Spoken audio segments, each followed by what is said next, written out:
A grande pergunta que altera vidas. Quantas vezes você já ouviu que Deus é fiel, que Jesus é fiel, que Kardec foi fiel? Mas será que você já fez a mesma pergunta a si mesmo? Será que nós somos fiéis ao propósito divino? Nesta mensagem profunda, a reflexão não começa no céu. Começa no coração de cada um de nós. Porque é fácil aceitar a fidelidade de Deus. Mas é muito mais desafiador ser fiel ao amor que Ele nos ensinou a viver. Prepare-se. Esta mensagem pode fazer você repensar tudo o que acredita sobre fé, serviço e responsabilidade espiritual. O maior teste de fé não está naquilo que Deus faz por nós, mas no que nós fazemos por Deus, por Jesus e pela própria verdade espiritual. Queridos irmãos, gostaria de agradecer a Deus pela oportunidade de estar aqui com vocês, de poder refletir um pouco sobre esse tema que eu achei assim muito interessante a sugestão. Fidelidade a Deus, a Jesus e a Kardec. É um tema muito, mas muito especial, porque existe um grande mestre, existiu, já está no mundo espiritual, que ele dizia ele fazia 3 afirmações curiosas. Ele dizia assim: Deus é um grande desconhecido dos homens, Jesus um grande desconhecido dos cristãos e Kardec um grande desconhecido dos espíritas. Então, a partir desse prisma, a gente descobre uma curiosidade nesse tema. Fidelidade a Deus, a Jesus e a Kardec. Eu faço uma pergunta: vocês acham que Deus é fiel a nós? Jesus é fiel a nós? Kardec foi fiel na sua missão? Não tenho a menor dúvida. A gente vê muitas placas por aí: Deus é fiel, como se fosse uma descoberta assim maravilhosa, né? Estudou muito para descobrir isso. E quando a gente vai analisar, a pergunta deveria ser o inverso. Nós somos fiéis a Deus? Somos fiéis a Jesus? Somos fiéis à codificação de Allan Kardec? Eu tenho um irmão que ele é pastor da Assembleia de Deus. E ele, às vezes, ele chega assim com aquelas informações: Celestino, Jesus te ama. Aí eu digo: meu irmão, eu já sabia. Já sabia que ele me ama. Não ama só a mim, não, ama você, qualquer pessoa. O amor dele é incondicional para com todos nós. Agora a pergunta é: nós o amamos? Temos dado testemunho desse amor por ele? E aí você começa a analisar, através da doutrina espírita, a questão 625 do Livro dos Espíritos, que eu queria começar com ela.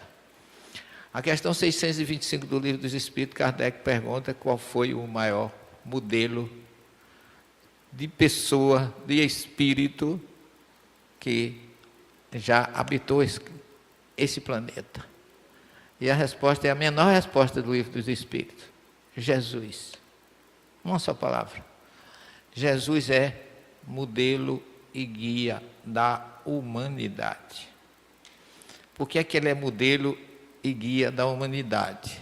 É porque ele é modelo e guia de nós espíritas, modelo e guia dos católicos, dos protestantes, dos ateus, dos orientais, dos ocidentais. Ele é modelo e guia do planeta Terra, porque ele é governador do planeta Terra. E ele faz uma declaração muito interessante lá no capítulo 17, versículo 5 do Evangelho de João, que coloca Jesus numa condição realmente de responsável pelo planeta Terra.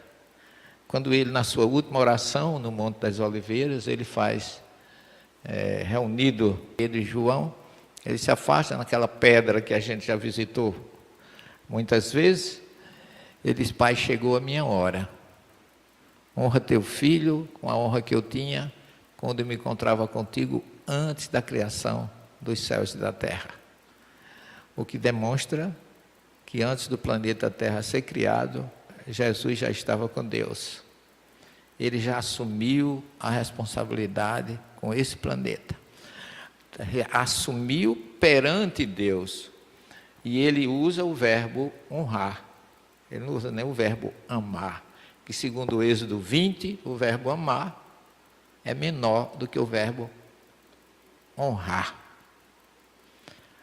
O Levítico 19, 18 manda amar a Deus e ao próximo, a nós mesmos. Mas o Êxodo 20 não manda amar pai e mãe. Manda honrar pai e mãe. Honrar pai e mãe é um verbo, kavod, em hebraico, significa uma sintonia perfeita entre pai e mãe com os seus filhos e vice-versa. É tanto que a promessa de Deus é: se você fizer isso, seus dias serão longos na terra que o Senhor Deus te prometeu. Porque naquela época ele não conhecia o céu na expressão espiritual que nós conhecemos. Então, eles achavam que receber prêmio era viver muito. Por isso que a promessa é que eles viveriam bastante na terra que o Senhor Deus te prometeu. E Jesus, ao dizer que honra o Pai, é na forma que ele diz na prática: eu vim para fazer a vontade daquele que me enviou. Aí quando a gente começa a analisar essa disponibilidade de Jesus, porque eu ainda vou fazer uma pergunta para vocês: quanto Jesus ganhou, está ganhando para fazer o que fez por nós? Vocês viram o contra-cheque dele no trabalho para Deus em algum lugar? Não. A Kabbalah diz que aquele que está sintonizado, que está mais próximo de Deus, é aquele que tem mais felicidade em servir sem receber nada em troca. O que prova que não existe gente boa, nem gente má. Existem pessoas que estão mais próximas de Deus e tem pessoas que estão mais distantes de Deus. E nós que tivemos a felicidade de receber essas informações, com a questão 625 sobre Jesus, a gente tem um testemunho de que Ele nos ama incondicionalmente. Jesus preparou um projeto para esse planeta para que não se perdesse nenhuma das ovelhas que o Pai lhe confiou. Eu tenho outras ovelhas que são desse aprisco, mas eu também vou buscá-la. Essa que é a promessa que deve agradar e trazer fé e confiança nele, porque ele diz que nenhum de nós está perdido. Ele não tem essa história de privilégio. Ele deixou um roteiro. E quando você vai analisar, imagina, Emmanuel coloca assim de uma forma bem magnífica, dizendo que antes mesmo da Terra ser criada, Deus já tinha escolhido uma pleiade de espíritos superiores que são responsáveis pela formação da vida nas diversas regiões habitadas dessas galáxias e de outras. Eles trabalham pela promoção e formação da vida. A Terra, para ter condições de vida, ela teve que ser colocada num eixo gravitacional de tal forma que o seu movimento permitisse, com uma chocadeira que existe, chamada satélite da Terra, que é Lua, que se a Lua não tivesse a posição que tem, se a Lua não tivesse a velocidade que tem, a distância que tem da Terra, não tinha vida no planeta Terra. A ciência vai mostrando que tudo é perfeito na obra de Deus. Tudo é perfeito. Agora, tudo isso, pessoal, para uns marmanjos como nós,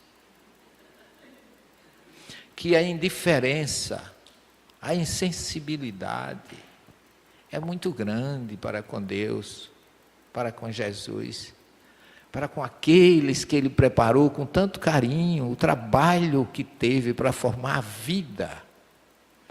A primeira coisa que Deus fez foi trazer a luz, porque não tem vida sem luz. Então Moisés escreve lá no texto original, Bereshit bara Elohim et hashamayim ve'et haaretz, ou seja, no princípio, quando Deus criava as águas e a terra, não é céu e terra, é água. Shamayim em hebraico significa que contém água. Porque no versículo 2 ele diz que o Espírito de Deus pairava sobre a face das águas. Se não tinha água ainda, como é que foi? Como é que apareceu essa água se ninguém sabia de onde vem? É porque está no primeiro versículo. A primeira criação foi água e terra, porque somando as duas, há a possibilidade de ter vida. Sem isso, não tem condições de ter vida. E por que é que Deus fez isso? Quem ganhou com isso? Nós. Porque sem a vida, não teríamos condições de habitar esse planeta, de evoluir, de crescer, feito com todo o amor e com toda a perfeição. Porque depois que ele cria a luz, que ele cria água e terra, ele cria a luz. Olha que coisa interessante.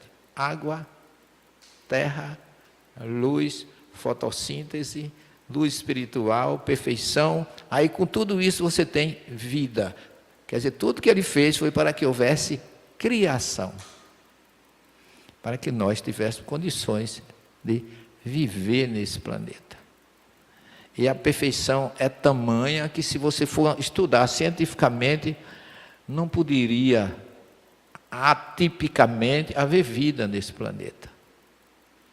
Tudo está tão bem colocado, bastaria que a Lua fosse mais próxima da Terra.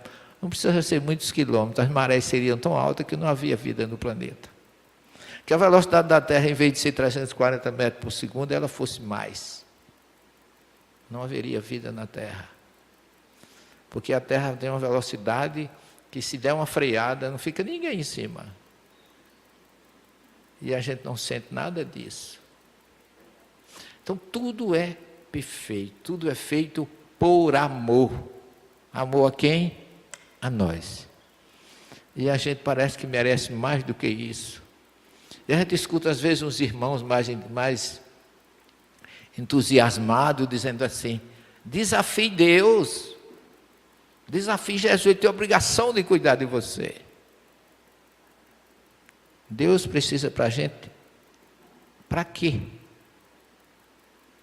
Deus sem a gente é Deus, Jesus sem a gente é Deus, e a gente sem eles somos nada. Então nós é que somos. Por isso que o tema fidelidade a Deus, eu acho que foi uma inspiração, é um chamado para a nossa, que tem sido até hoje, indiferença. Porque, ao contrário do que muita gente pensa, muitas pessoas já evoluíram nesse planeta. Porque as pessoas dizem assim: mas não disse, o Espiritismo não prega o progresso. Eu até digo, não é o Espiritismo que prega o progresso, é a ciência. A lei do progresso é uma lei universal, né? O Espiritismo aceita e até utiliza para justificar a nossa evolução, a nossa melhora. Mas e por que é que ainda tem tanta violência? Porque a Terra não é um paraíso. A Terra é um planeta de expiação e provas. A Terra, diz Salomão no livro Eclesiastes, geração vai, geração vem. E a Terra permanece a mesma. Porque a Terra é um presídio. No presídio, quem é que chega no presídio? São os anjinhos da sociedade? São aqueles que faliram, são aqueles que erraram, são aqueles que precisam ser corrigidos. Só que aquele que é preso, que é sentenciado, cumpriu a sua pena, ele faz o quê? Ele vai embora. Então, os que evoluíram aqui já foram embora. Tem muita gente que evoluiu. E nós espíritas temos muitas vezes a pretensão de, até com uma certa autoridade, que eu não sei de onde vem, dizer assim: nós somos os trabalhadores da última hora, como se aquilo fosse um privilégio, né? Eu acho que a gente deve dizer: nós somos os preguiçosos da última hora, porque a gente já passou por Moisés, por Jesus, estamos aos 45 segundos do segundo tempo e achando que é importante. Não tem mais oportunidade. Quem teve a oportunidade de viver aqui, teve. Quem não tem, não vai ter mais. Aqueles espíritos de alta periculosidade, inferiores, não vão mais ter condições de reencarnar. A transição já começou. E a gente fica perdendo tempo, às vezes, com coisas. Não, amanhã eu vou. Jesus faz isso para mim, Deus cuida de mim. Tem até música dizendo: Deus cuida de Deus, agora virou babá, vai cuidar de uma pessoa e o resto fica sem proteção. A gente tem que entender que há uma justiça em todo esse processo, uma equidade, uma igualdade científica e justa. Deus não tira de A para dar a B, nem vice-versa. A lei de a causa e efeito é universal e é perfeita. E a gente deve aproveitar enquanto pode. Porque Jesus, quando ele faz esse projeto, que ele recebe de Deus, ele envia Abraão, Isaac, Jacó, os profetas, para nos alertar, porque os profetas foram os primeiros grandes médios da Bíblia, mas já existiam médios antes dos profetas bíblicos. Se você for estudar religiões como Mircea Eliade, com Joseph Campbell e outros grandes estudiosos, você vai encontrar que as primeiras religiões do planeta, que chamavam religiões tribais, os seus líderes eram médios e que eram chamados de sacerdotes. E aquelas religiões se respeitavam os sacerdotes mais do que os chefes guerreiros das tribos, que os próprios chefes guerreiros obedeciam os sacerdotes. Sabe por quê? Porque a mediunidade é um canal que leva, de uma certa forma, a noção de imortalidade da alma. E Jesus queria que isso chegasse a gente de uma forma que a gente pudesse entender. Que a gente não vem aqui passar uma chuva, uma eternidade, vem passar uma chuva, depois volta. Isso aqui é estágios diferentes. À medida que você vai superando, você vai passando para estágios mais superiores. Depois, sai daqui e vai para um planeta que ninguém precisa pagar imposto de renda, fechar a porta, ter medo de ladrão, ter medo de corrupção. Não tem. Eu sonho todo dia com isso. Ai, meu Deus, quem dera. Que eu adormecesse e acordasse num mundo regenerado, hein, gente? Que era uma beleza, né? Ô, maravilha, não precisava nem botar porta nas casas, era tudo paraíso terrestre na expressão da palavra. Mas a gente marcha para isso, é só querer. Uns menos, outros mais rápidos, mas todos chegarão lá. Porque a gente nem sempre se lembra de reconhecer isso e agradecer a Deus. O que estamos fazendo com tudo que recebemos. Porque Jesus, depois que viu Abraão, Isaac e Jacó, antes de Abraão, Isaac e Jacó, ele recebeu uns professores nossos de tecnologia e ciência, exilados de um planeta chamado Capela, que vieram para nos ensinar tecnologia, agricultura, porque a gente morava nas cavernas, roía osso, lutava com os dentes. Aquela teve uma guerra, era de mordida. O homem tinha naquela época, eu não sei se Lisete se lembra, que a gente aprendeu na universidade, no nosso curso de odontologia, que o homem primitivo tinha 42 dentes.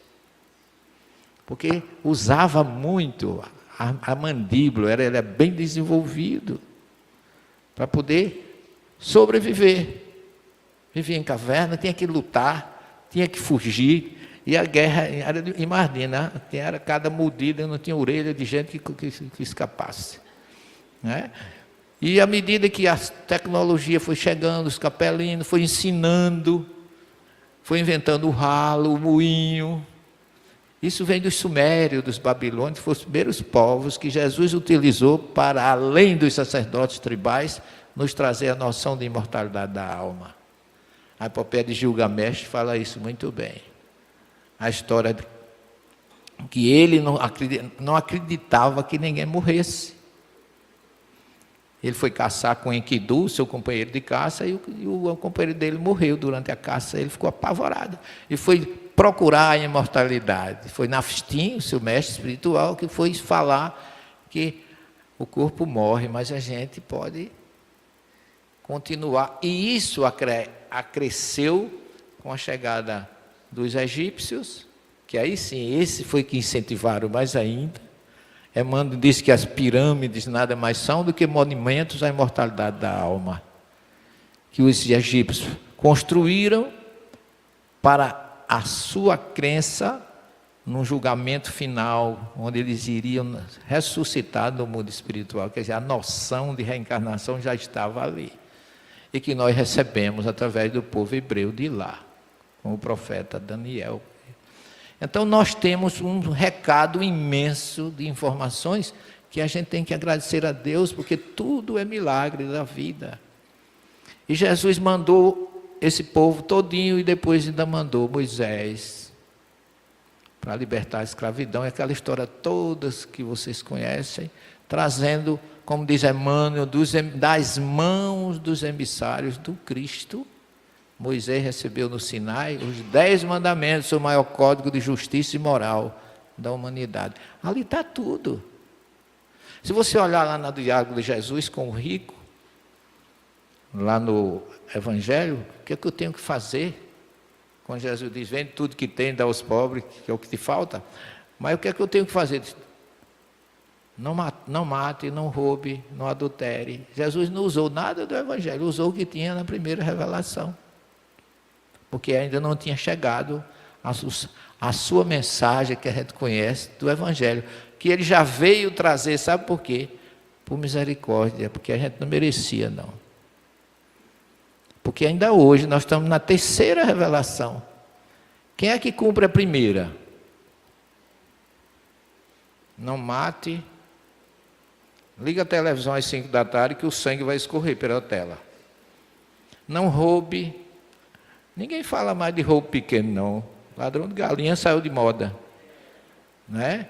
Então a gente observa que as pessoas recrudescem, em vez de evoluir no bom sentimento, recrudescem nas atitudes. Mas tudo isso está lá, não mate, não roube, não adultere, não levante falso, não seja injusto. Então tudo foi a primeira revelação. Por isso que Kardec chama, com muita justiça, a primeira revelação, que ele disse que foi sucedida pela segunda, por misericórdia de Jesus. Eu vou lá dar uma chance para os meninos, e os meninos cada vez mais moleque, mais peralta, mas ele veio, mostrou como se faz. O Levítico 19 diz, amai a Deus sobre todas as coisas, e o próximo como a ti mesmo. E Jesus diz, eu deixo um mandamento novo, amai uns aos outros como eu vos amei. Por quê? Porque ele ensinou como amar. Por isso que ele teve autoridade de dizer, eu já enviei esse mandamento para vocês, vocês não aprenderam, eu vim mostrar como é que se faz, como é que se ama, indiferentemente, sem, como diz Kardec, sem cobrar nada em troca. Embora pobre, mas nunca cobrou as curas que fez aos doentes de sua época, nem um centavo. Ainda aconselhou, dá de graça, porque de graça recebeste. É informação demais, é codificação demais. A gente tem tanta informação que a gente não sabe por onde comece.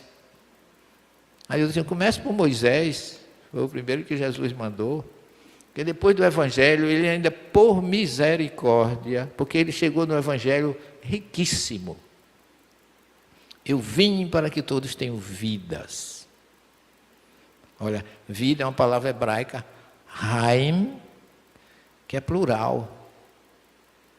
Eu não digo em hebraico minha vida. Quando eu quero me referir, eu digo minhas vidas, porque o sopro divino que Moisés disse que foi dado nas narinas do homem, foi um sopro de vidas.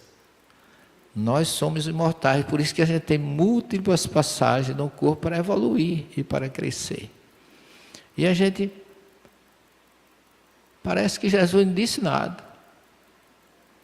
A grande maioria acha que hoje a turma mais jovem está achando que não acreditar em nada que é moda. Como se isso mudasse a vida. Mas, pelo contrário, prepara um sofrimento não esperado pela grande maioria. Estamos preparados para receber a verdadeira colheita do que plantamos? Porque vai haver. Jesus diz lá em Mateus 16, 27 e 28. Filho do homem virá com seus anjos e retribuirá cada um conforme suas obras. Então, meu filho, não tem choro, não tem política. Ninguém entra no céu pela porta da cozinha, nem tenho medo. Não vai, na fila, vai ser a fila daquele que tem direito. Entra na hora. Quem não tem, volta para começar tudo de novo. É lei universal. Isso não é uma questão religiosa. Isso é imortalidade. Ninguém morre. Jesus deu uma parábola do rico e de Lázaro. onde ele diz que o pobre e o rico, o baixo, o alto, o feio e o bonito morrem. E os dois despertam no mundo espiritual. Agora, o despertar de Lázaro foi diferente do despertar do rico, o avarento. Aí é que está. Há uma colheita para cada um. Não é uma perdição, é uma colheita. E a gente tem professores. Moisés é o grande mestre da primeira, Jesus o grande da segunda, o Espírito da Verdade com Kardec, o grande da terceira. E a gente tem um cabedal de informações riquíssimas para a gente começar de onde a gente quiser.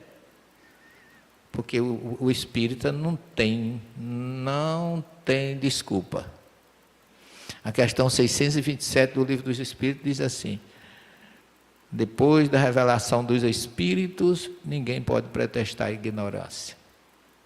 Ninguém pode dizer, eu fiz porque eu não sabia. Não há desculpa para a gente.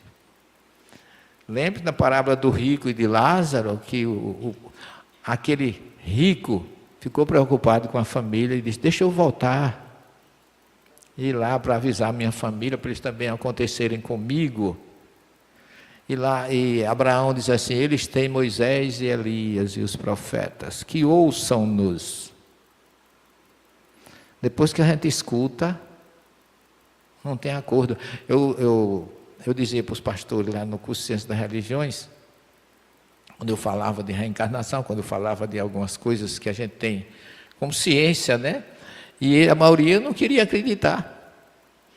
Aqueles que ficavam assim meio incomodados, né? Os branquinhos ficavam mais pálidos, os morenos ficavam roxeados, mas você ficava trocando de lugar na cadeira, e aí daqui a pouco chegava um que se arvorava a cruzar os braços e ficar de banda. Quando cruza os braços, fica de banda, se prepara que lá vem meia bomba, né? Ele olhava e dizia assim, professor, é obrigado a gente acreditar no que o senhor está dizendo? Aí os outros gostavam da pergunta. Eu dizia, claro que não. Vocês não são obrigados a acreditar no que eu estou dizendo. Mas eu queria lembrar a vocês que lá no Evangelho de Lucas, Jesus disse que muito será cobrado de quem muito foi dado. E agora vocês já sabem. Daqui para frente não é comigo mais, é com vocês. Porque você não pode dizer que não foi avisado. Eu vos enviei Moisés e os profetas. Eu não sou importante, mas eu enviei uns baixinhos lá que diziam as coisas que vocês não levaram em conta, mas é a verdade, porque a ciência é o que está em todas as religiões orientais. Não é só o Espiritismo adotou a reencarnação pela sua lógica, mas está em todas as religiões orientais. Então Jesus mandou chance demais, ainda enviou um outro Consolador para relembrar o que ele disse, ensinar coisas novas e seguir a ciência. O que nos falta para ser fiéis a Deus, a Jesus e a Kardec? A gente aprende tanta coisa interessante. Quem trabalha nessas questões da vida, a gente trabalha em obras sociais, e eu já tive cada experiência curiosíssima. Quando eu morei 10 anos no Cristo, junto de um ambiente assim de pessoas de muita carência. E eu fiz amizade com aquele povo, a gente distribuía muita coisa com ele, remédio, aquelas coisas todas. E as pessoas começam a ter uma certa confiança na gente, aí começa a ser consultor. Aí eu sei que a cesta básica é dizer para o necessitado que a gente acredita que ele existe, porque a maioria passa indiferente, são excluídos ou esquecidos da sociedade. Então a cesta básica é aquele, olha, eu estou dizendo para você que para mim você é importante, você existe. Esse é o grande mérito. Mas às vezes a gente, no meio de ambientes assim, você conhece pessoas que acabam sendo seus professores. Eu conheci uma senhora, o marido alcoólatra, um neto deficiente visual, ela cuidava dentro de casa, ela vivia de catar papel, num carrinho de mão, garrafas de vidro para vender, para cuidar dos filhos, dos netos, uns envolvidos com problema. Olha, uma pessoa, mas ela era uma mulher de uma luz impressionante. O marido morreu na sarjeta, alcoolizado. Foi achado morto. e ela não tinha dinheiro para enterrar o marido. Ela alugou uma amiga que emprestou o nome para ela comprar o caixão, porque ela não tinha nenhuma condições. E eu fiz uma campanha com os amigos, que gostava muito dela, né? Eu vou chamá-la de Dona Lourdes. E eu disse: Dona Lourdes, vamos ver o que é que eu faço pela senhora. Aonde é que está a sua conta? Era lá na Rui Barbosa, ali na torre, perto da associação da gente ali, da BO. Ali tinha uma funerária, ali ela tinha feito a continha dela, eu fui lá, paguei a conta, peguei o papel e fui todo eufórico, feliz da vida, entregar o papel. Quando eu cheguei lá, eram as 11h30 da manhã, ela estava chegando da rua com um paninho na cabeça, ela era muito alva, corada, parecia um camarão, tomando remédio para pressão, naquele sol quente. Eu olhei nos pés, o par de sandália japonesa da Havaiana, uma amarela e outra azul, duas cores diferentes. E ela fez maior alegria quando me viu. Dona Lourdes, olha, eu estou feliz. Está aqui, a sua conta está paga. Está aqui o seu. Saldei a sua conta. Oh, seu Celestino, seu Severino, como você chamar. Que coisa boa, Deus lhe abençoe. Agora, eu queria que o senhor me desse um conselho. Eu tenho uma oração ali na minha comunidade, com as amigas e com os colegas. Eles também me deram uma ajuda para enterrar meu marido. O que é que eu faço com o dinheiro que eles me deram, se o senhor já pagou minha conta? Aí eu olhei para aquela mulher que não tinha nada na vida. Mulher, compra um par de sandália para você e um vestido. Ela olhou para mim e disse assim: o senhor acha isso certo? Matou-me. Porque eu olhei para ela assim e fiquei pensando: meu Deus, os políticos tiram de um bolso, botam não sei aonde, tiram da saúde, botam na doença, tiram não sei de onde, botam não sei para onde. Por que ela não podia pegar aquele dinheiro e comprar um vestidinho para ela, uma sandalinha mais... Ela achou aquilo desonesto. E eu, depois dali, quando eu vou fazer qualquer coisa, eu sou autocrítico comigo. Mas quando eu vou, qualquer proposta para mim, eu digo: será que Dona Lourdes aceitava? Porque a partir dali ela passou a ser a pessoa, virou referência na minha vida. Uma senhora analfabeta, viúva de um alcoólatra, que com honestidade criava os filhos e os netos. São professores que Jesus coloca na vida da gente. E quantas pessoas que estão do nosso lado e que a gente não nota. Eu conheci uma história interessante de um pedinte que vivia num conjunto residencial, numa cidade bem periferia. Era quase na beira de uma mata que terminava a rua onde ele passava, sempre pedindo esmola àquelas pessoas. Todo mundo conhecia ele. Ele saía de casa em casa, pedindo esmola. E tinha uma senhora lá que ele sempre parava na casa dela. Conversava com ela, mas ele rodava, pegava papel, pegava aquelas coisas e sempre parava na casa dela.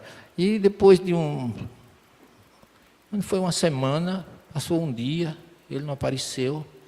Ela estranhou, porque ele vinha todo dia. Passou 2, ele não apareceu. E ela sabia que ele morava numa casa abandonada, já assim, mais ou menos um quarteirão dentro da mata. A casa não tinha porta, não tinha nada. Ele usava só para não dormir na chuva. Toda cheia de folha. Era ali que ele passava as noites da sua vida. E quando ele não apareceu, ela ficou preocupada e chamou um rapaz que trabalhava com ela e disse: vamos procurar seu Paulo, que ele não apareceu. Faz 3 dias que ele não apareceu. Quando ela foi chegando perto da casa, sentiu um mau cheiro. Ele tinha desencarnado, abandonado naquele lugar. Ela providenciou o enterro e a casa era folha seca só, toda lixo, que era para todo lado. E ela chamou, depois que providenciou o enterro e tudo, chamou o funcionário, mandou varrer aquela folhagem toda e descobriu que no fundo da sala tinha uma caixa de cimento, como se fosse uma tampa de esgoto. Aqui não passa esgoto, ela pensou. Não passa esgoto. E que caixa de esgoto é essa? Aí ela chamou o funcionário com um martelo, com uma talhadeira, mandou abrir. Era uma mochila cheia de joias e dinheiro. E ela ficou sem entender aquilo. Porque depois descobriu que uns bandidos tinham feito um assalto e esconderam a caixa ali, depois foram presos e mortos e nunca mais vieram buscar. E seu Paulo dormiu 25 anos em cima daquela caixa, mendigando todos os dias. É uma história diferente, esquisita. É uma história real, mas é uma história que mostra também que nós temos muito tesouro na nossa vida, que dorme conosco, vive conosco, e a gente não dá o valor que merece. Só depois que perde é que a gente descobre. Então, é o marido, é a mulher, é o sobrinho, é o tio. Às vezes é uma pessoa que vive dedicada totalmente à família, ninguém valoriza, ninguém dá a atenção que merece.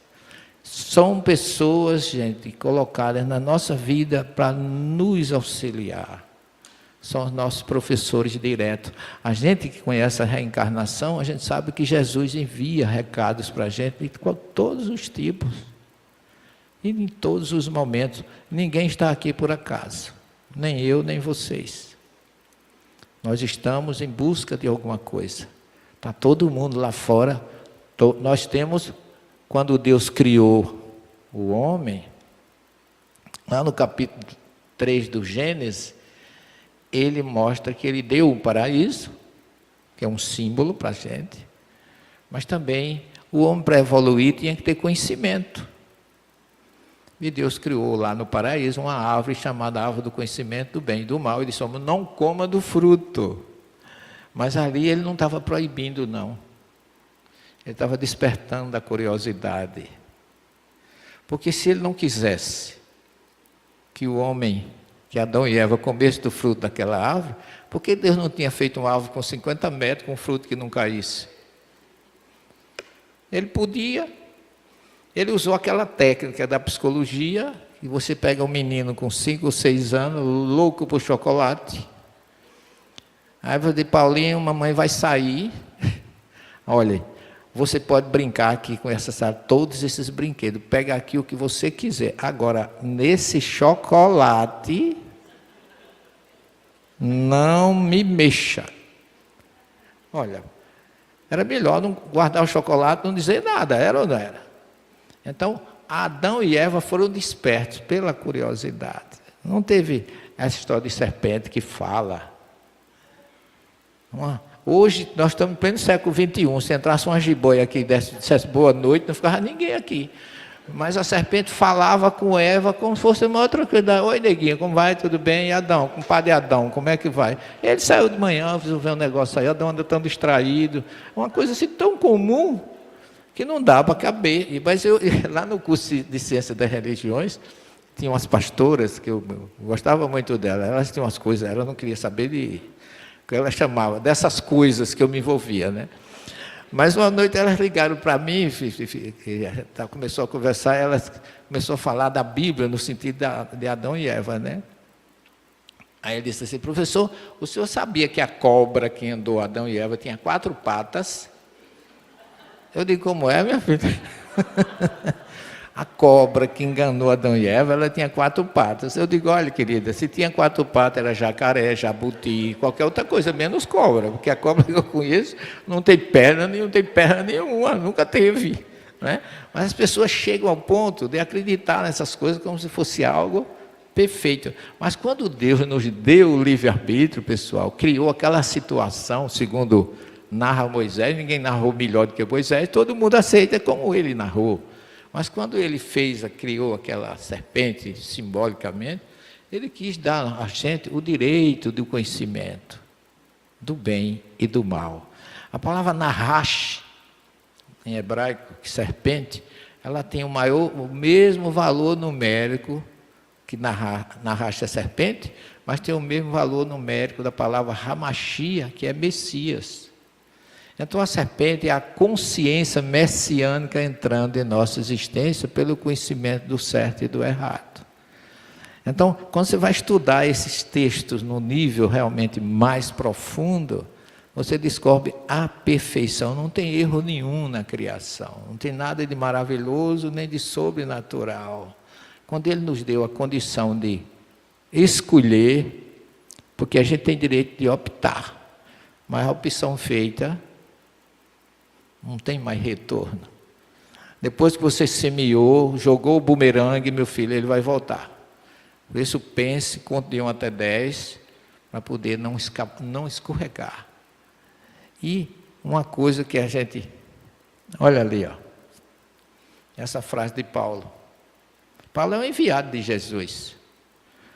Quando Paulo disse essa frase, ele estava numa das maiores dificuldades da vida dele.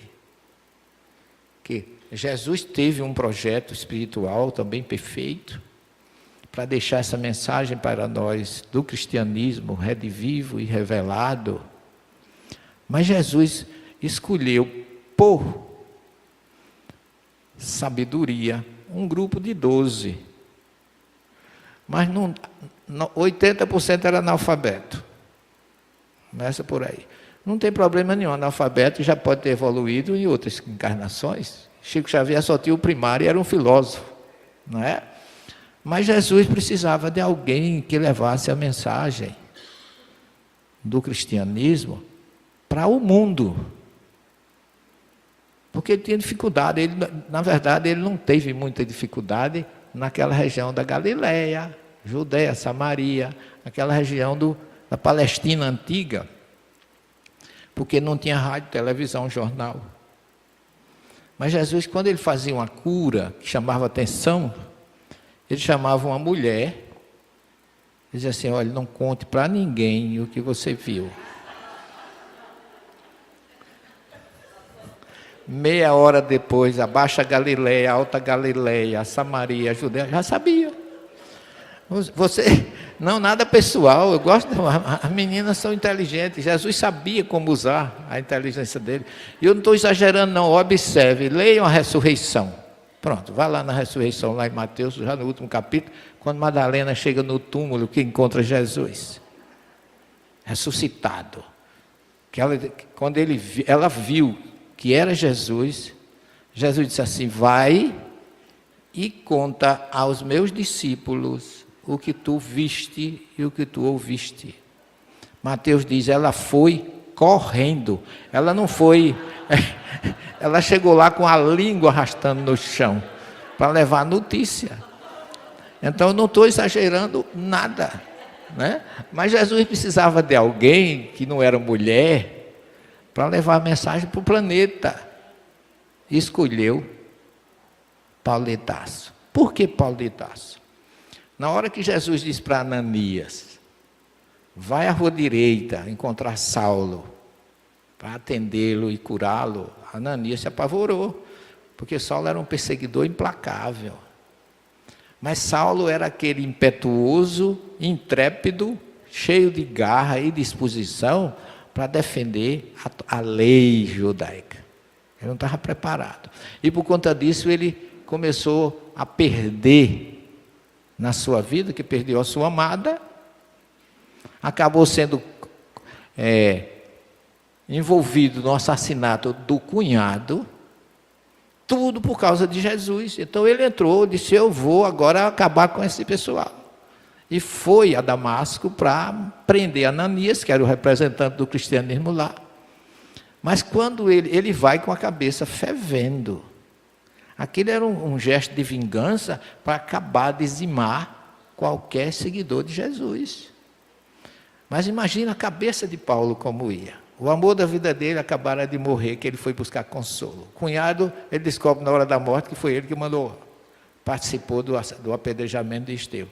Ele estava intranquilo, inseguro, derrotado. Mas aí quando Jesus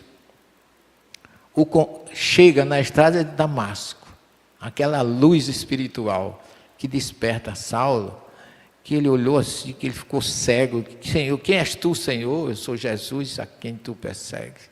Aí a ficha caiu. Aí ele mudou da água para o vinho. Mas ele nunca foi discípulo de Jesus, nunca estudou com Jesus. Quem estudou com Jesus, Simão, André, Tiago, Filipe, Bartolomeu, Tomé, Mateus, todos aqueles 12 estudaram com ele, foram discípulos. Paulo não. Mas por quê? O que é que Jesus disse para Ananias? Quando Ananias disse, Senhor, esse homem veio a Damasco, prender os teus seguidores, inclusive a mim.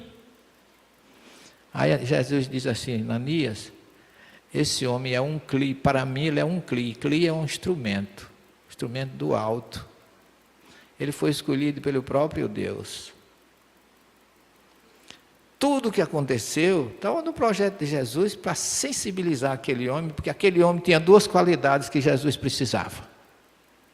Primeiro, era doutor da lei. Aonde ele chegasse para pregar a Torá e o Evangelho, ninguém pregaria melhor do que ele. Ele ia ser presidente do Sinédrio. Era uma pessoa capacitada por Gamaliel. Então tinha toda a cultura, todo o conhecimento da Torá. E o segundo, cidadão romano. Roma mandava em toda aquela região. Paulo não teve dificuldade quando ele descobriu a sua condição e a sua autoridade como cidadão romano, porque ele apanhou, foi apedrejado, foi preso.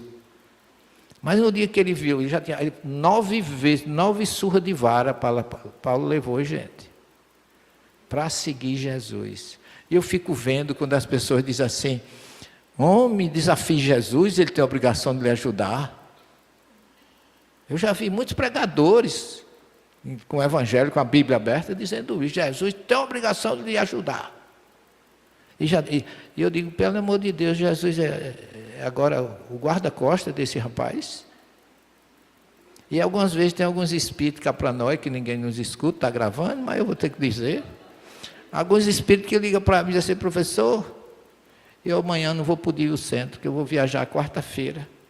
O senhor, por favor, peça os irmãos para dar uma ajudinha lá na minha viagem. Eu digo, meu filho, espírito não é guarda-costas não, faça seu... Né? Aonde já se viu isso? Não sei para você, mas para mim já ligaram pedindo para separar um bom professor, que é o que o senhor conhece, bom, para me acompanhar. Quer dizer, Paulo não teve guarda-costas. Paulo sofreu, foi apedrejado, e ele nunca reclamou. Eu fico pensando nessas pessoas que dizem isso hoje, se vier uma dor na sua vida, uma dificuldade, como vão reagir? Porque isso não é fé, esse para mim é atrevimento. Se dirigir a um ser como Jesus é infidelidade dentro do que a gente está falando aqui. A gente tem que ter fidelidade a Deus, porque a fidelidade, fidelis é do latim, mas a palavra hebraica, a fé é emuná. Emuná é uma palavra que significa fé, mas emuná pode significar, a palavra, como o hebraico não tem vogal, você pode dizer emuná, como imuná. Aí vocês vão tirar as conclusões. Porque quando eu digo que eu tenho emuná em alguma coisa, eu tenho confiança, eu acredito. Mas quando eu falo imunar é exercício do bem em favor dos que me cercam. Aí a fé já muda de figura. Deixa de ser simples crença para ser ação. Eu faço porque eu tenho fé. Eu sirvo porque eu acredito que Deus me permite ajudar e servir aqueles que nos cercam. Então, esses conceitos, nós temos que refletir sobre eles como espírita. Porque a gente conhece a lei de causa e efeito, a semeadura e a colheita.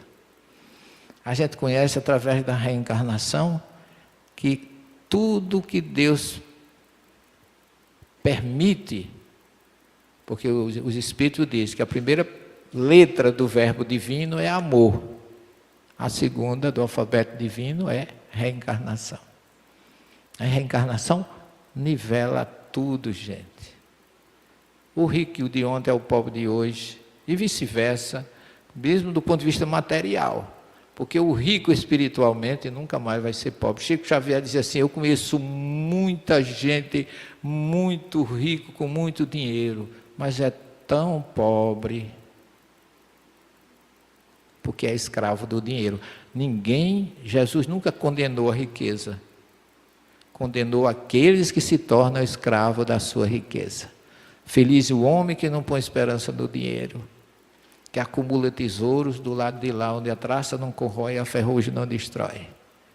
Então é assim que a gente tem que trabalhar com relação ao que Jesus nos coloca frente à doutrina. Como é que está a nossa conduta perante todas essas misericórdias que a gente recebe. Mas quando a gente precisa colher, ou melhor, quando a gente plantou, a colheita vem, a misericórdia vem, a oportunidade vem. Por isso que trabalhemos, não esperemos que os outros nos sirvam.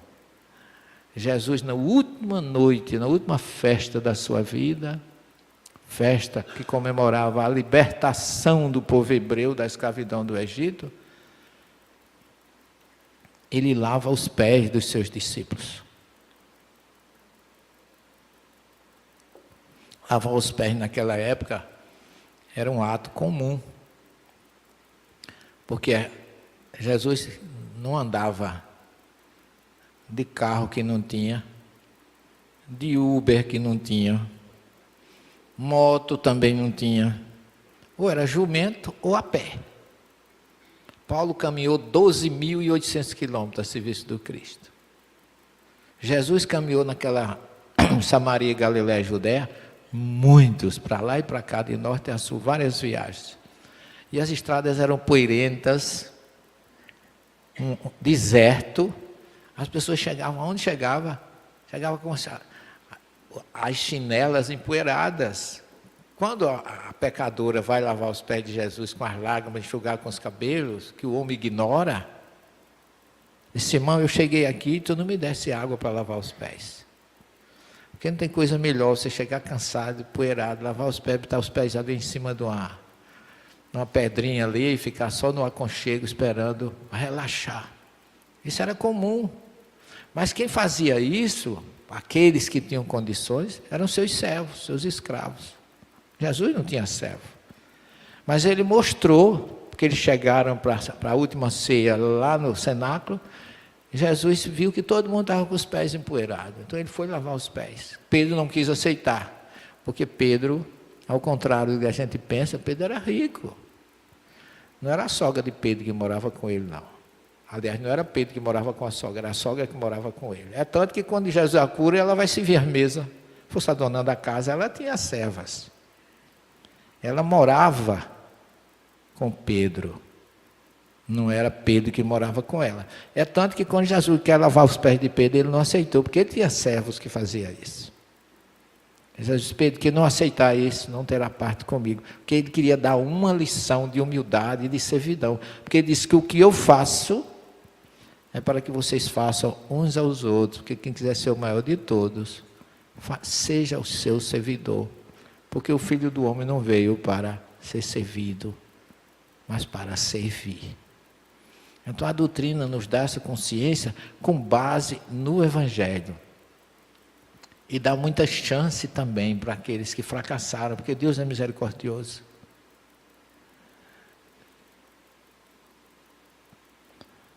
Para a gente fechar a nossa reflexão da noite, eu tenho uma historinha assim bem curiosa, bem interessante, sobre vida em família. Um casal recém-casado, que o rapaz era filho único e a mãe era viúva. Ele casou e levou a mãe dele para morar com a sua esposa, que era a sua sogra. Era mãe dele, mas era sogra da sua esposa. E na frente da mãe, do filho, a mulher tratava ela tratava a mãe do rapaz com todo o carinho, toda a atenção. Mas quando ele saía, ela começava a maltratar a coitada. Assim: você é minha infelicidade, você não deveria arrumar um lugar para viver, porque você não dá tranquilidade para a gente. Aí ela dizia: minha filha, eu não tenho para onde ir, eu sou viúva, só tenho esse filho, não interessa. Se a senhora quer felicidade para mim com seu filho, vai embora daqui. E ela nunca se queixou, filho, em nenhum momento, daquilo que estava se passando. E um dia, um belo dia, final de tarde, estava chovendo um pouco. Ela, antes do filho chegar do trabalho, ela teve um bate-boca com a... Aliás, bate-boca não, que a pobre da velha nem respondia, não dizia nada. Mas a senhora precisa sair daqui, vai embora, eu não quero você mais aqui não, nem aguento mais. Tanto encheu a coitada da mulher que ela saiu assim, sem ânimo, decepcionada. E não observou, ao atravessar a rua, veio um carro em alta velocidade, atropelou e ela desencarnou. O filho, quando chegou, perguntou à esposa: cadê a mamãe? Disse: eu não sei, sua mãe não me dá satisfação do que faz, não. Ela saiu e até agora não voltou. Depois ele descobriu, logicamente, que a mãe tinha sido desencarnada num acidente. Fez o enterro, ficou muito triste e ela toda feliz, que agora estava mais ou menos como ela queria. Aí diz o espírito amigo, 3 meses depois ela está na maior felicidade, arrumando o quarto que estava esperando o filho. E o quarto, ela dizia, será homem, será mulher, fazendo todos aqueles, já preparando um enxoval com todo prazer para receber o futuro, que para ela era um apóstolo, porque o filho da gente, o primeiro, assim, a gente que conhece a doutrina, será que não é Bezerra de Menezes que está voltando? A gente só quer Chico Xavier. Será que Chico escolheu vir para dentro da minha casa? Aí o Espírito diz assim, aquela que foi expulsa pela porta da cozinha, agora está entrando pela porta da sala, para ser amada, querida e acolhida por aquela que o expulsou. É assim que a reencarnação faz conosco. Nivela. Porque a misericórdia de Deus, ninguém foge dela. Também não foge da justiça. Porque Deus quer a nossa felicidade. Mas Ele não impede o nosso sofrimento. Porque é a escolha nossa. Se você abusa, não tem para onde correr. Cada um recolherá segundo as suas obras. Eu queria agradecer a vocês pelo carinho, pela tolerância. Não sei como é que vocês me aguentaram hoje o dia todinho, porque eu comecei a falar 8 horas da manhã. Eu estou até assim, achando que hoje vou sonhar falando, vou falar dormindo, né? E estou muito feliz, porque eu gosto muito do MIEP, é minha casa, assim, do carnaval. E a gente tem uma felicidade, é como eu disse, nós temos livre-arbítrio, né? Tem muita gente aí, por opção, buscando o carnaval, não é? Mas nós optamos por aqui. Cada um vai ter a sua colheita, não estamos julgando, estamos fazendo uma análise.